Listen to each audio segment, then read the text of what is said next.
2 жилийн өмнө сонсголын бэрхшээлтэй хүүхдийн боловсролын хүртээмж чанарын асуудлаар судалгааны ажил дээр ажилласан байгаа. Тэгээ энэ судалгааны ажил дээр ажиллах явцдаас Монголд байдаг сонсголын бэрхшээлтэй 10 хүүхдийн 9 сургууль цэцэрлэгт явж чадахгүй боловсролоос гадуур үлдэж байгааг анх мэдээд маш их цочирж байсан. Өөрөөр хэлэх юм бол одоо хөгжил нь хамгийн идэвхтэй явж байгаа явагдахын насан дээрээ сонсголын бэрхшээлтэй хүүхдүүд мань тохионы хэлээ сурж чадахгүй, гэр бүл найз нөхдийнхөнтэйгээ харилцаж чадахгүй, хөгжлөөрөө хоцрогдож байгааг мэдээд маш их сэтгэл өвдсөн. Тэгээ энэ асуудлыг одоо шийдвэрлэхийн тулд орон зай цаг хугацаанаас үл хамааран хамгийн боломжит хувилбараар тохионы хэлийг яаж түгээн дэлгэрүүлж болох вэ гэдэг дээр бол нэлээд судалгааны ажил хийж, яг энэ чиглэлээр ажилладаг төрийн байгууллагын ажилтнууд, за төрийн бас байгууллагын төлөөлөл, сонсголын бэрхшээлтэй хүүхдээ эцэгчүүд, сонсголын бэрхшээлтэй сурагчдтай уулзаж ярилцсны үндсээр тохионы хэлний анхан шатны мэдлэг олгох видео цуврал хичээлийг одоо хийж эхэлсэн юм аа.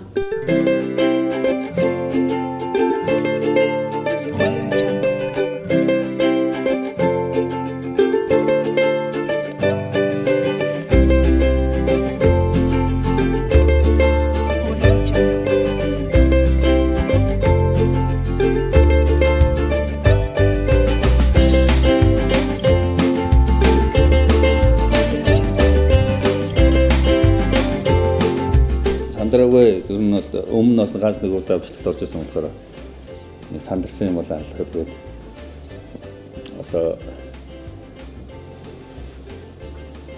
гайхав. Өнөөдөр хэдий хичээл авчаа? За өнөөдөр 4-5 жилийн яагаад сайхан гарчаа, сайхан надаас суучаа. Чөөнэ. Одоо ерөнхийдөө яг цаашдаа одоо ч хэдэн жил үлдээд байгаа юм бэ? Одоо нэг 4 хичээл. Одоо нэг 4 жил үлдээд байгаа тийм.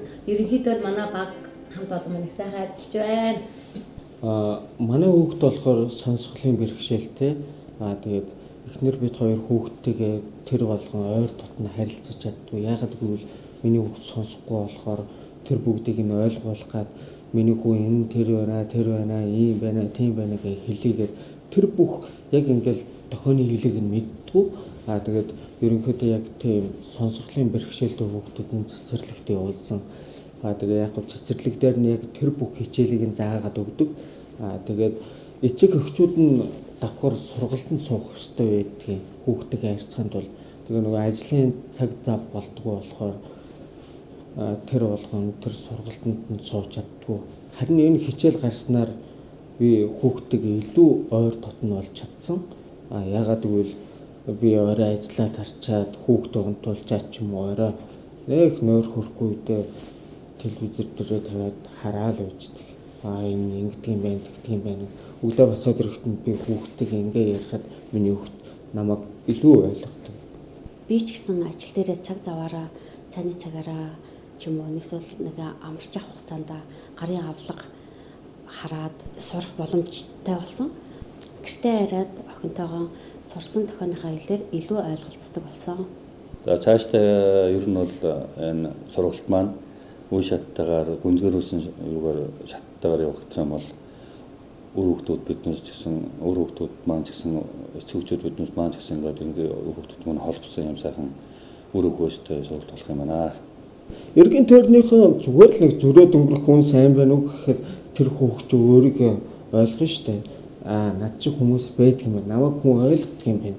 Намайг хүн сонсдог юм байна гэж бодно. Тийм болохоор энэ хичээл гарснаар ерөнхийдөө хүн бүхэн сураасай л гэж хүсэж байна. Сурахад илүү төгөө.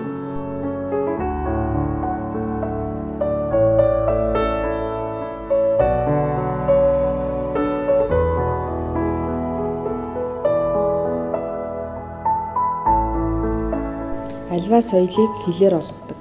Бид сонсголын бэрхшээлтэй хүмүүсийн хэлийг нь мэдэхгүй, соёлыг нь ойлгохгүй үднээс бас нийгэмд ялгарлан гадуурхах эдгээр хүмүүс маань бэрхшээлүүдийг өдөр болгон ингэж амсаж байна.